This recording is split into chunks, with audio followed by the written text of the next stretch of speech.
Hello, everybody, and welcome to Wee Ood, an unofficial Doctor Who podcast. My name is Cameron. I'm here with my co-host Ben. How you doing today, Ben? I'm doing well. On today's podcast, we're going to be doing the first episode, or should I say, serial of season 9, Day of the Daleks. Ben, we got to a Dalek story. How you doing? Ooh. I am excited. It's been a while for me. Not since what is it? Evil of the I Daleks? think this must be one of the biggest breaks for a Daleks. It was like 3 years. Like when was Evil? Let me look that up. Evil was the end of season No, 5. I know that, but I'm talking about the 67. so 5 years without Daleks. Crazy. We would never have that in like the new series. Imagine like the new series having 5 seasons without the Daleks. Crazy talk.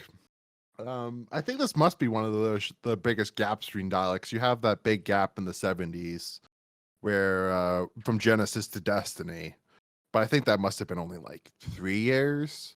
5 years, that's a very long gap with no Daleks. At that time, I think if I remember correctly, they were pushing the Cybermen. Yeah. And at the same time, Terry Nation was trying to do the Daleks into its own brand unsuccessfully, thankfully, and kind of bummingly. So, starting off, this was from the 1st of January, 1972, so New Year's Day, to the 22nd of January, 1972. It was written by Lewis Mox, who he wrote Planet of the Giants. Did you remember liking or disliking Planet of the Giants, Ben? It wasn't great. I mean, it wasn't awful. Kind of a middle of the road one on. Let's see. I rated it a 7 out of 10 on Letterboxd. He will go on to do Planet of Evil in the Mask of Mandraga on I believe in you, Cam. the Mask of Mandragora in Tom Baker's one. And then it is directed by Paul Bernard, who will go on to direct The Time Monster and Frontier in Space. So one later this season and then one next season. Something that I found interesting is that I watched a bit of the documentary that's on the Blu-ray / the DVD for this story. And we talk about Paul Bernard as a director, and they were saying that was much more in the camp of like you have two camps of directors: those who care about the actors and wants to work with the actors on getting the best out of their performance, and then you have the others that just are more technical brained and is more worried about getting the correct shots for the day, if you know what I mean. Mhm. Paul Bernard definitely was much more in the camp of he wanted to get his shots done and he wanted to much more technical brain than being a more of an artist talking to his actors. To go on from there, Ben, we have the fun facts. So some fun facts for this story is that this was supposed to be not a Dalek story at first. This was going to be a ghost story that they were going to have the whole, well, I shouldn't say ghost story, but it was named The Ghost Hunters. And it was going to be more like that part one aspect where you had that the soldier coming in and trying to assassinate them and then them thinking that there's a ghost Mysteriously appearing and disappearing. and then thinking there's a ghost in the mansion. That was going to be more of the story, and it was going to be much more basically what you would imagine the story would be with no Daleks. Hmm. I could very. I think worst part of the serial is I can very Pause, easily. pause, pause, pause. We'll get to there, Ben. We'll get to there. But before then, before we can discuss our feelings I about the I episode, just I just want to say, I can very yeah, easily. What I was gonna say is I can very easily imagine this story without the Daleks in it. 1000%. That's why I'm like we have to talk about it. Which for the first Dalek story in color is kind of disappointing. Yeah, but Their grand return after 5 years. before that, Ben, Yes. they went to the Barry Letts and Terrence Dicks went to the creator of the Daleks, Terry Nation, to write an episode this season. He was busy on a show, so they couldn't get him. So then they were going to get Robert Sloman in to do a story called The Daleks in London. Robert Sloman was the co-writer for The Demons, if you remember correctly, last episode. Hmm. And Barry Letts was going to co-write it with him. He said in the documentary. But then that fell through because like it was kind of, you had one aspect that the serial was kind of going to be too similar to the Dalek invasion of Earth. And then the other aspect is that Barry Letts wisely thought we should start the season off with the Daleks and let people like people will tune in for the season opener if they know the Daleks will be in it. Good way to start a season. So then they realized that, oh, this story would be one that you could just slot the Daleks into. Um, and like you said, you can kind of fail that. Yeah. But yeah, what else? Something interesting about this story is that we will talk about it later, that this is kind of similar to a lot of science fiction stories where characters go in the past, try to kill somebody to save the future from happening, basically. One of the big ones is the Terminator.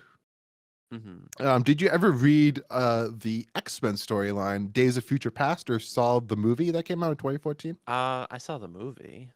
So the movie, as you probably could remember, it's very similar. That there's a future, is dystopia, Yeah. and then they send somebody back to save the future by sending them out to the Yeah. past, Of which course, is this story. This came out before both of those. So the writer for the comic book said he did unconsciously lifted the basic plot of the comic line from this serial. So he did acknowledge that he saw this, and he must have took some parts and elements from Day of the Daleks to that. Mm-hmm. Of course, the Terminator. There was a whole lawsuit about the James Cameron stealing the idea for that. So this idea is kind of, it's not like Day of the Daleks invented the idea of going back in time to kill somebody to save the future. But Day of the Daleks definitely was one of the first in television, you can say. I just had a thought. So, time travel. Why doesn't the Doctor kill Hitler?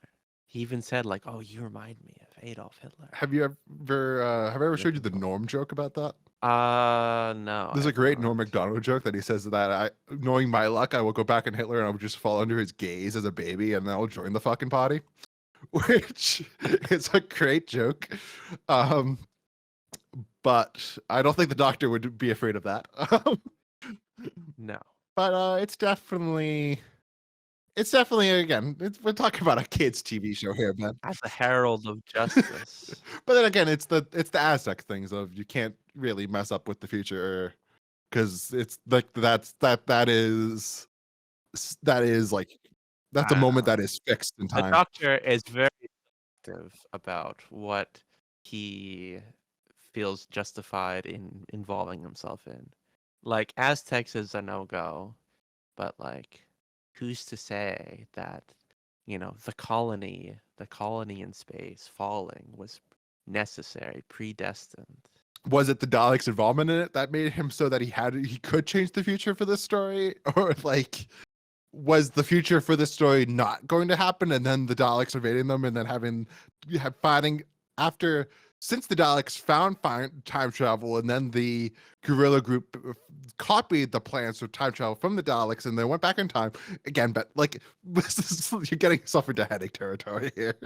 He's shitting on like the monk, but he's the real time meddler. But like again, like this is one of those things that you have to. Again, we're gonna talk about. We haven't even got to the part where we'll talk about this story. But you kind of have to give this story I know. some credit for like Doctor Who up until this point wasn't doing something this involvement. No, this reliant on time travel as a concept. Yeah. But before we can get introduced to that, we still have some things we have to talk about for fun facts. So there is an omnibus version of this. I did not watch the omnibus version. I do not know how long it runs for, but it is on the Blu-ray. What I did watch, and I don't know what about you, there is a special edition for this serial. Yep. That came out when did it come out? It came out in 2011. It had new CGI effects, new shot footage, and Nicholas Briggs replaced the voices for one of the worst Dalek voices in all of the show's history. Yeah. What version did you watch? I watched the special edition, and I very much enjoyed the special edition changes. What did you watch, and what did you think? I'm watching it on iPlayer, so the only one they have is the special edition, which the Dalek voices kind of threw me for a loop at first. It's very, coming at it from someone who has not seen the new series. All I know of the Daleks is the black and white stuff. This is much closer, I believe, to the new series. I mean, it's the voice actor for the new series, Nicholas Briggs.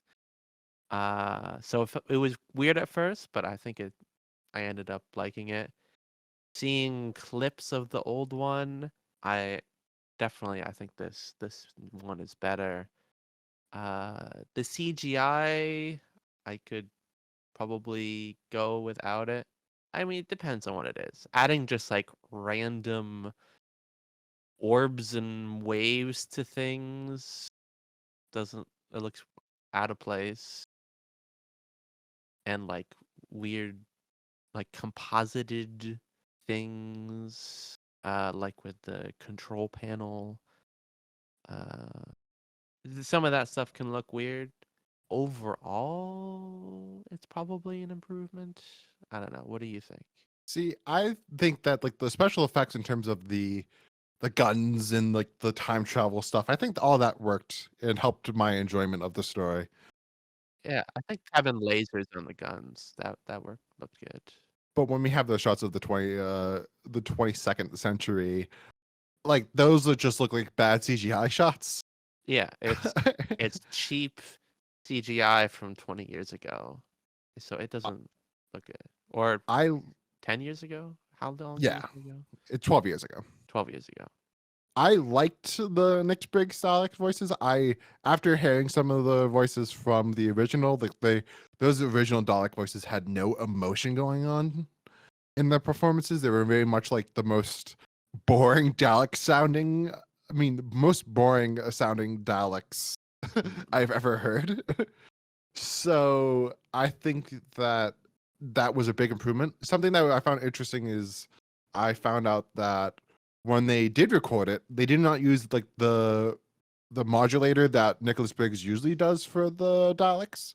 They used a 1980s modulator to make it be kind of sounding more, well, like not kind of, but like having recording it on an analog device to make it kind of Yeah, sound more like it would be in the times, which I think in some areas it does sound a little bit more like the classic sounding Daleks of like a voice skeleton.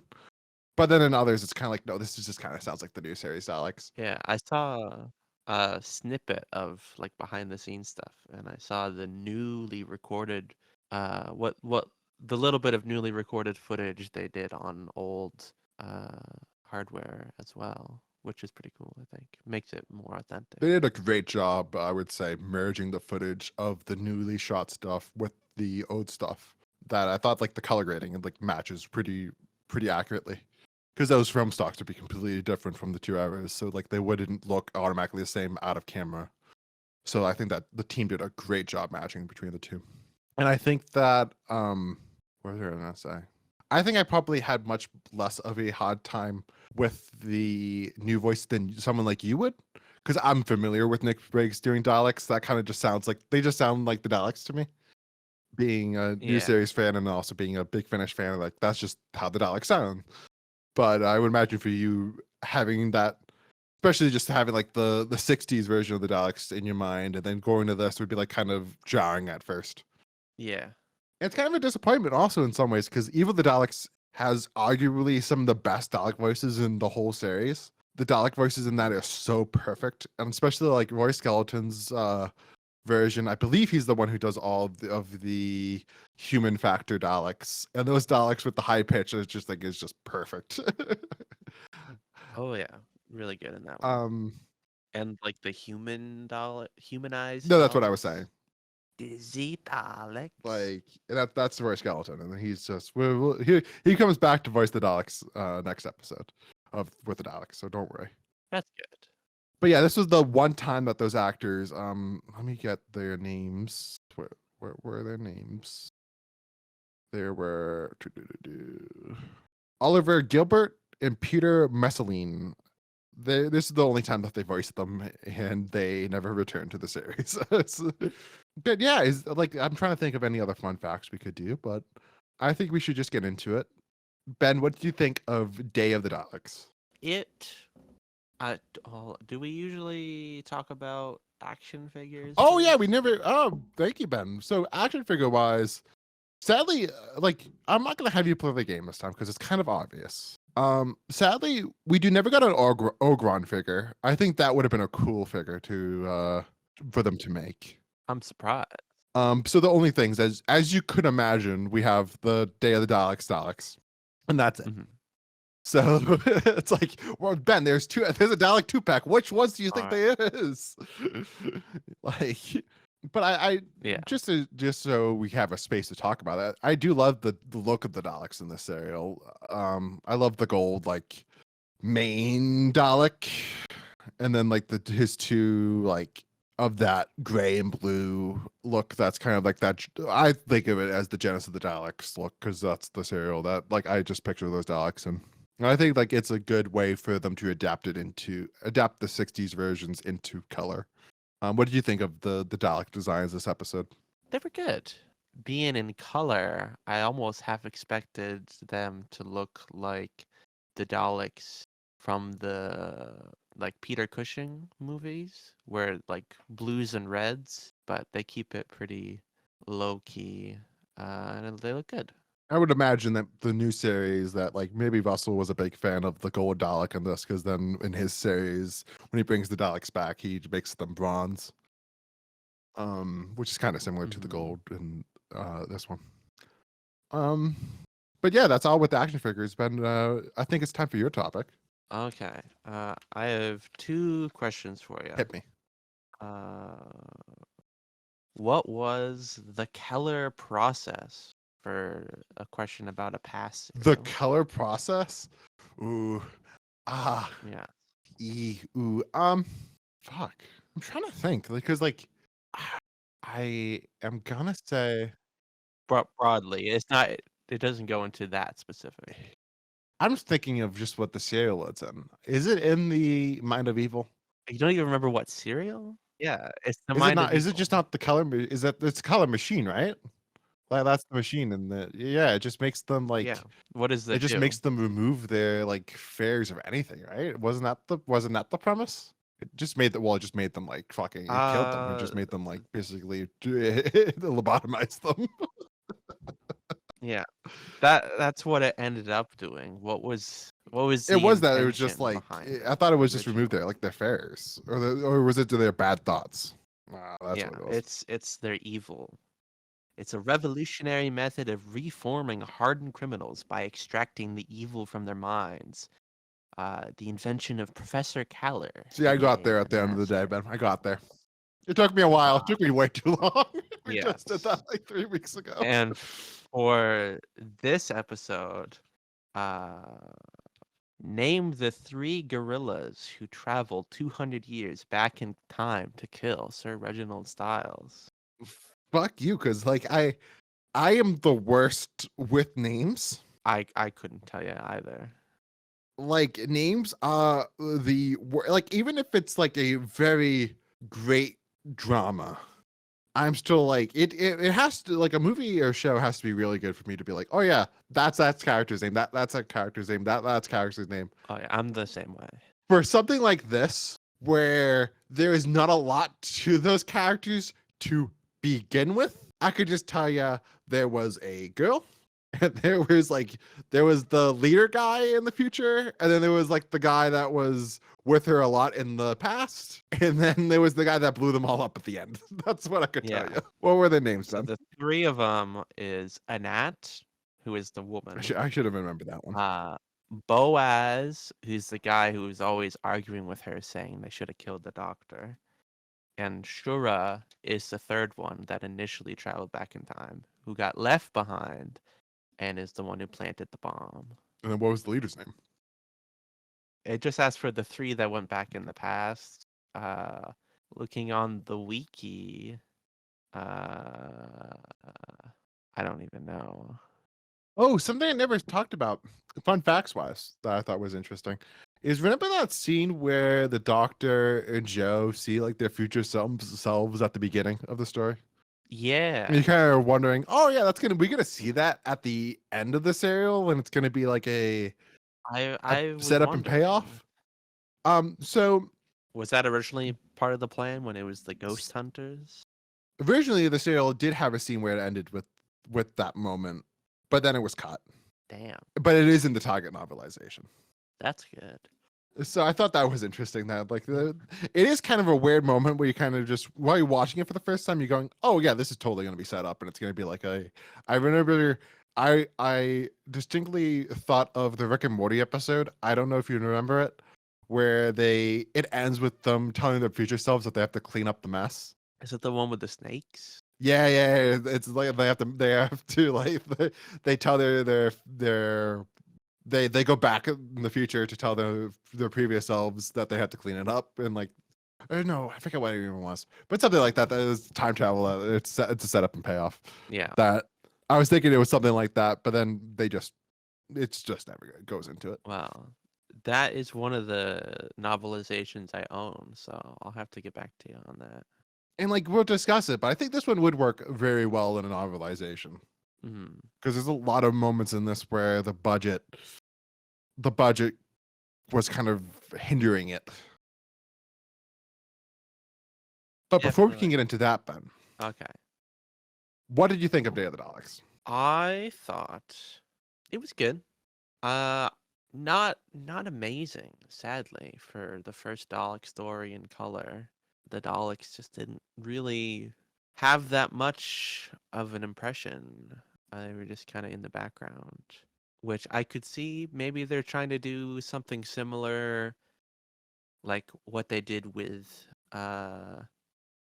the invasion where the Cybermen are just there, but the real star of the show is in the invasion's case, Vaughn. The controller in this is not good enough to carry it, though. I he has like a good presence, but like it's not good enough. Um, a lot of good moments, but overall, it didn't quite do it for me, I'd say. I would say I have similar feelings to you. That I think this story has a lot of great ideas. I think that having the idea, like we talked about, of the going back in time to kill a politician to be able to save the future Yeah. is a great premise for a Doctor Who story. I think that is it's a very new series concept of doing a story that relied so much on time travel and having two different going back and forth between two different time periods. That's something that like a new series episode would do, and we don't really get that in classic Doctor Who, that we get a um cut back and forth between two different time periods. Except for But like I think that the Inferno. story. What did you say? Inferno kind of does that. Yeah, but it's like that's not two time periods. Yeah, That's like two different like universes. similar concept.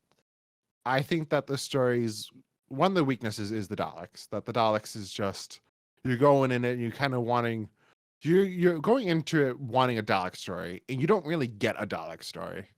You get a series that's more about a these guerrilla fighters trying to fight the system, Yeah. and to like you have that like the twist of, oh, they're the bad guys, and then no, actually they're the good guys, and they finally get fight. The Doctor has to be with them. Yeah, it kind of sucks.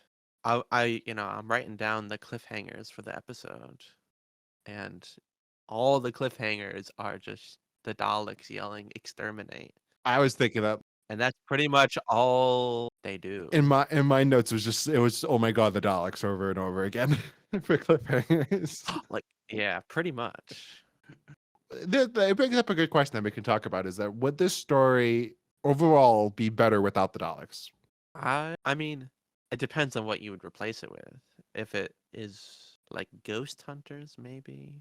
I think in the original plan it was just basically the controller and then the Orgrons, and then that Was it was it. still like time travel stuff, just not Yeah, it was just like Daleks it was just involved? basically just imagine the whole story except there's no Daleks. Yeah. I don't think it would be any better, but I don't think it would be any worse. I think it would definitely have been interesting without any Daleks. I think that you would either have to, for this story to really work, you would either have to cut the Daleks or you would have to give more time in the story to give towards the Daleks, which I feel like the story. This is a rare case that a lot of times we talk about stories being classic Doctor Who stories being way too padded and way too much like we need less. They need to cut this down. We need not as many episodes. But this is a rare case that like another Yeah. pot or If we two had could have helped. more, yeah, another part or two filled with Daleks or spaced out with more Daleks throughout would have been good. Or just to like give more background on what the 22nd century, like how that was like and what like the normal people were like living like actually allowed to see what the factories inside were dealing with, like they had mentioned like the women and the children and Yeah. the elderly. It's like let us see that. I also think that in some ways something that hurt this story for me was they structured it really weirdly. That I understand the reason that you kind of want the twist of the gorillas being the bad guys. I mean, being the bad guys for the first part, then being having the twist of oh no, they're actually the good ones. But once you introduce the Daleks, we kind of already say, oh yeah, the gorilla fighters are the good guys. Yeah. So at that point, it's kind of like, why don't we just find out why they went back in time and tried to kill the politician? The politician name I'm forgetting. What's the politician's name? Styles. Like it would have made sense for us to like in pot two to have found that information out. Instead, we get that in like end of pot three, pot four. I think even we get that information. Like It's what very their late. plan was? Yeah, why they were going back in time to kill Styles. Yeah, that's like mid part 4. Like it's way too late in the story. By that point, we should have already knew that information because it's like it's the basic pitch of the story, Yeah. basically. The Doctor doesn't go into the future till like episode 3. Yeah, definitely. Like I think another pot in there, another pot or two in there would have made the story work better for me. And I think that another thing that the story has going against it is the budget. It works pretty well for the first pot and two when we're just stuck in the mansion. But then once we get to the 22nd century, that's when it really starts to fall down because it's like what I just mentioned. We don't see the 22nd century a lot. Yeah. And then when we do, it's just kind of just looks like woods Yeah. or like There's the control a parking room lot. and then like some brush outside. That's kind of all we see. Like, yeah, I wish that we saw more of that. And CGI buildings. Yeah. And another fault being that we only have 3 Daleks, which the special edition, of course, tried to save, but it's still like for a story that is about the Daleks, it's always great to have like that shot of all like in that shot of power and evil have like those shots of all these groups of Daleks, and this one is just like we have 3 of them Why do they never not have many Daleks? because they don't have enough money to make Daleks. Ben, Daleks are expensive to make. Once you have one Dalek, surely you can just keep making them See, again, it's the BBC budget, Ben. and reuse them. It's not like, okay, we have to make a whole new 3 Daleks for this show. Who knows, Ben? Because like these Daleks are made up of like they've got parts from all the way back dating from the Daleks, so which was almost 10 years ago at this point. Some of those Daleks are being used by, so it's like they were barely able to make these 3 Daleks. So I couldn't even imagine making 4 or 5 or Do you 6. know? Do you know? I guess it would factor into the cost. Are they like, I don't know, electronic? Oh no, How do they get Daleks to move in like special effects wise? it's a man that is very short. Ah, And he's in there and there's like whales that he has to control, and then like he has very limited movement when it comes to moving the eye stalk and the head, and then also moving does he have the a button for the the light? plunger and the gun. No, I think that's somebody else that has the button for the lights. I think they tried that, but then it's somebody else that has that times it with the person speaking, or it's the person speaking that times it. That makes more sense. That was one thing I noticed with this episode, the lights and even the new voices actually seem more synced to the lights than the old voices, which is weird. Yeah, there's just them just being able to fix it with CGI. So yeah, like it's a story that I think like I haven't even said it. Like I think the story is not a bad story. I think there's a lot of there's a lot of good qualities in this story that makes it fun Yeah. overall.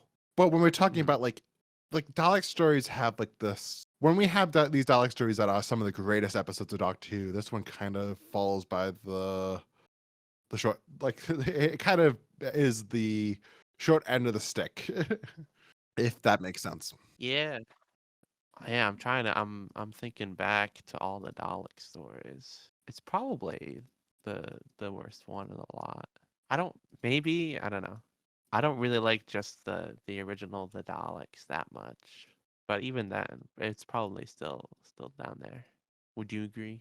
Haven't seen like Although I guess you might not have seen all of I them. haven't seen like I was thinking about this beforehand. I've seen all the '80s Dalek stories. I haven't seen any of the John Pertwee ones, so this was the first for me. I've seen Evil and Power, and I have seen the Daleks. And I've seen Dalek Invasion of Earth, so I haven't seen the Chase, and I haven't seen Dalek Master Plan. So those are the two '60s one I haven't seen. So I couldn't tell you.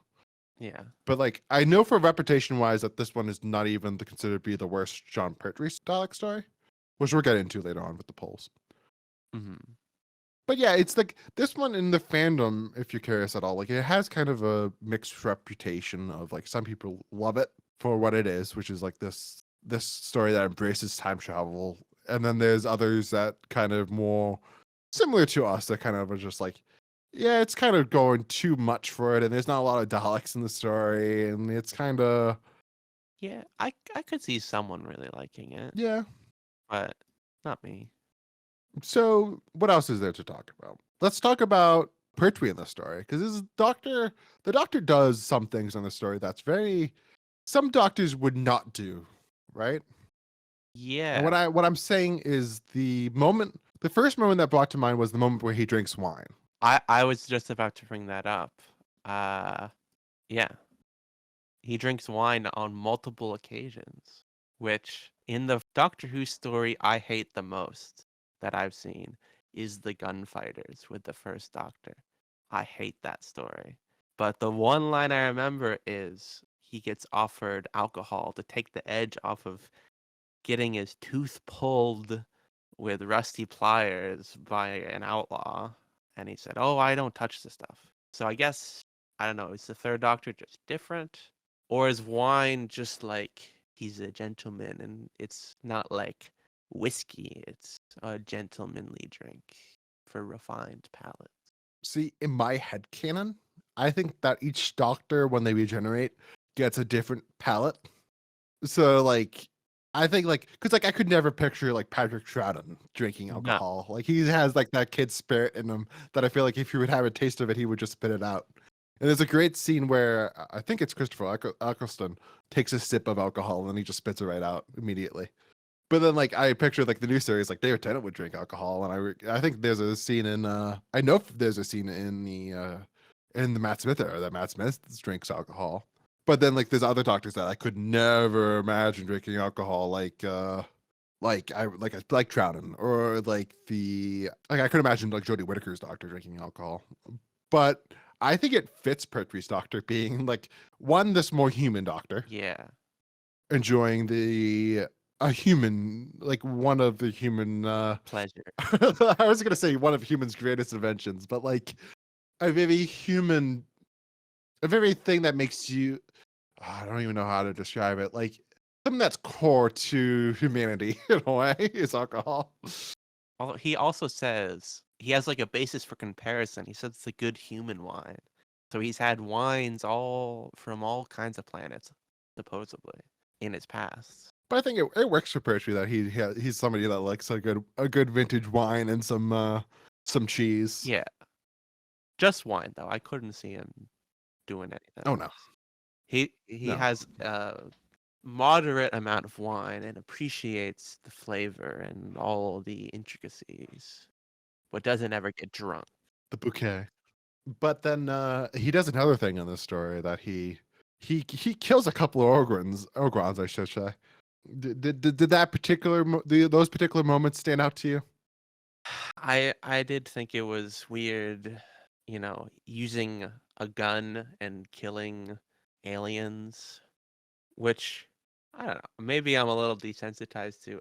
Did I ever tell you I've been reading the old Doctor Who comics? Yes, you have. But I don't think you've told the audience. Well, I have been. Last week I finished the last of the first Doctor comics, and I'm a couple, like 4 or 5 into the second Doctor comics, and he has a lot of guns, and he kills a lot of people, I have to say, which is weirdly very out of character. Especially for the first Doctor. Yeah, most of the time he tries to they try and paint it as like it was their own undoing. They brought it on themselves, but he does just like kill evil people. But this one's even weirder because like the Orgons don't even like they come into the first one, he just comes into the room and doesn't really even try to attack the Doctor. The Doctor's automatically is just in attack mode and just tries to kill the Orgon. And Yeah, he does. he could have used his Venusian karate just to like knock him out or something. And then he shoots that Orgon, and then he goes outside and then just shoots another one. Yeah, So it's kind of just a weird, like it would make kind of more sense if there was much more of a threat to the Doctor. If like they got a couple punches into the Doctor, they try to shoot at the Doctor first. But this one is just much more like a kind of question it, like why did you shoot at? Why are you killing Doctor? yeah, and also it's like the Ogrons aren't intrinsically evil or something like the Daleks. Yeah. They're just like slaves. So that's gonna segue us, Ben, to the conversation of what do you think of the Ogrons? They're there. Like Like, I understand that they kind of need something that isn't a Dalek because we only have 3 Daleks, but also isn't just like people. So they fulfill that role well. I don't really have any other thoughts about them. I think they're a fine creature to add to the Doctor Who canon. I think that the mask. There's some times where I'm like, oh yeah, that mask looks good, and then there's other times where I'm like, oh, that mask kind of looks like shit. Kind of 50-50 on the mask. Don't understand why they talk the way they do. That was kind of Do jarring. they talk at all? Yeah, they talk, and like they talk to the No, they talk to the controller, and there's one moment where there's one like kind of funny moment where they're talking, where one talks to the controller, and then the one just one has a line that he just says it like so quickly that he just wants to be out of the conversation that he doesn't know what he needs to do for that moment in the scene. But Yeah. but it's a very weird voice. I think that the design itself Yeah. is a They look like it's a mixed bag. Urukai or something. Orcs. Yeah, it kind of looks like the Lord of the Ring orcs. And then what was I gonna say? But it's a big improvement on something over over something like the Silurian mask, where you have a lot of movement to the face. This mask, like they actually were able to like craft it onto the human face, so like they actually have movement on the eyes and the mouth. Yeah. So I think is an improvement for the special effects. But overall, like Definitely. creatures that aren't really used that well. And it's kind of weird when we have later on in the story that there is also human gods too, which kind of defeats the purpose of the Orgons. Yeah. But yeah, and then like I don't know if we have anything to say about the Daleks. The Daleks were there. They needed to be more there. They need to be more present in the overall story, I would say, Yeah. and not just these. Because it works, I would say, for like a half of a Doctor Who stories for the Daleks to be kind of puppeteering the main story. But then by that point, you kind of need them to be more active in the plot, and Yeah. they Yeah, I thought the final kind of invasion where they're going storming the house, that was the best part of them. yeah. But then it's kind of quickly resolved with them just going into the house and then exploding. Um, but yeah, like it's like we Yeah. talked about. It's not an overall like the worst story in the world, but it's definitely not one of the strongest stories that we've watched in the Purge run. By far. So Ben, let's talk about the cliffhangers. The cliffhangers for Yeah. this story. I could give them a rundown real quick. Yeah, you go ahead, Ben. You could take control. One is at the end of one, the controller says that they have at the end of one, the controller is telling the Daleks that they've heard the gorillas talk about the doctor, and they say, "Oh, the doctor, he is an enemy, exterminate." And the second one, the doctor is chasing the gorillas into the tunnel, and a Dalek appears out of nowhere and yells, "Exterminate!" The third one is, I think, the most interesting, where the doctor is captured, he has his mind analyzed, and on the screen there's flashes, clips of the first and second doctor, as they realize that this is indeed the same man who's been a menace to them across time, and they all yell, "You will be exterminated." So yeah, all of it is just them yelling "exterminate," essentially, like I said Yeah, so earlier. it's kind of hard to pick what the best cliffhanger is. I would probably go with the third one, like you said, of them being like, "Oh my God, it's the Doctor. He must be exterminated." But yeah, overall, like the cliffhangers, I don't think particularly stand out in this story. Yeah. So yeah, to go over the polls for this story. Forget, do we do our ratings or I the would polls do. Oh yeah, we first? should do our ratings. So, Ben, what would you rate this story? Maybe like a 7.4. Ooh, give it much lower than I would. I'm looking at my previous ratings, and my question is this better than Claws of Axos? You know what, Ben? It is. So I'm gonna go 7.8. That is my final rating. So to go to the polls, Ben, if I can find it, just past it. To go to the polls, it ranked number 11. And it ranked number 11 for 2020. Sorry. It ranked number 11 in 2009, 2014, and 2023. The only time it didn't place number 11 was in 1998, where it ranked 16. So something happened in between the years of 1998 and 2009 that the fans really said, you know what? We like Day of the Daleks. So far, I bet I bet it's a thing of like there's a lot more home media. People are more likely to watch the Dalek story, the first Dalek story in color, than like go back and rewatch the Claws of Axos or something that is random. true. That is a So they great must. valid point.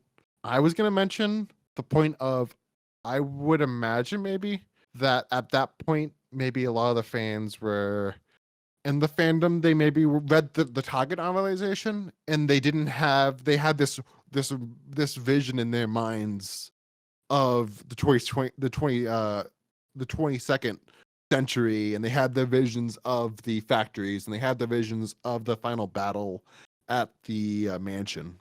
And then when you actually see it in the story, I think it would have been in like the 90s when it came out on VHS, you would have been slightly disappointed with the overall story, if you know what I mean. Yeah, I could definitely see it work better in your imagination than they did on TV. Then like you would be kind of disappointed in the story, so then you would rate it lower. And then maybe when time passes and you don't have that disappointment and you just look at the story for what it is, you will rate it a little bit higher. But like you said, I think there's probably a lot of people as well that maybe voted for the story that did not watch the other stories that maybe were not as great. They don't have as much of Doctor Who experience as somebody that watches the Colony in Space. Oh yeah. When it's all said and done, we will be able to give the most accurate Doctor Who episode ranking on the internet. Oh yeah, back when we are able to vote in the 2024 poll. No, sorry, not 2024. Sorry, 2033 poll. Oh yeah, for the 70th anniversary. um, hopefully, I'm hoping that it won't be as long this time, and that they will do another one in like twenty twenty Every eight. 5 years could be cool. Yeah, especially since like, or even just like after every era of the Doctor. When Shooty Gatwa ends, then we are able to do like the specials in Shooty Gatwa season, and then we look at it through all the rest of the series. I think that would be interesting, in my opinion. Yeah. But anyways, Ben, I think that's going to be all for today's episode. Join us next week when we are looking at the Curse of Peladon. Please remember to like and subscribe to us on YouTube. Please give us ratings and reviews on your favorite podcast platforms. And please make sure to check out Twitter, Instagram, and TikTok. Yes. They're all linked in the description. Thank you, and have a good rest of your day. Have a great night, everybody.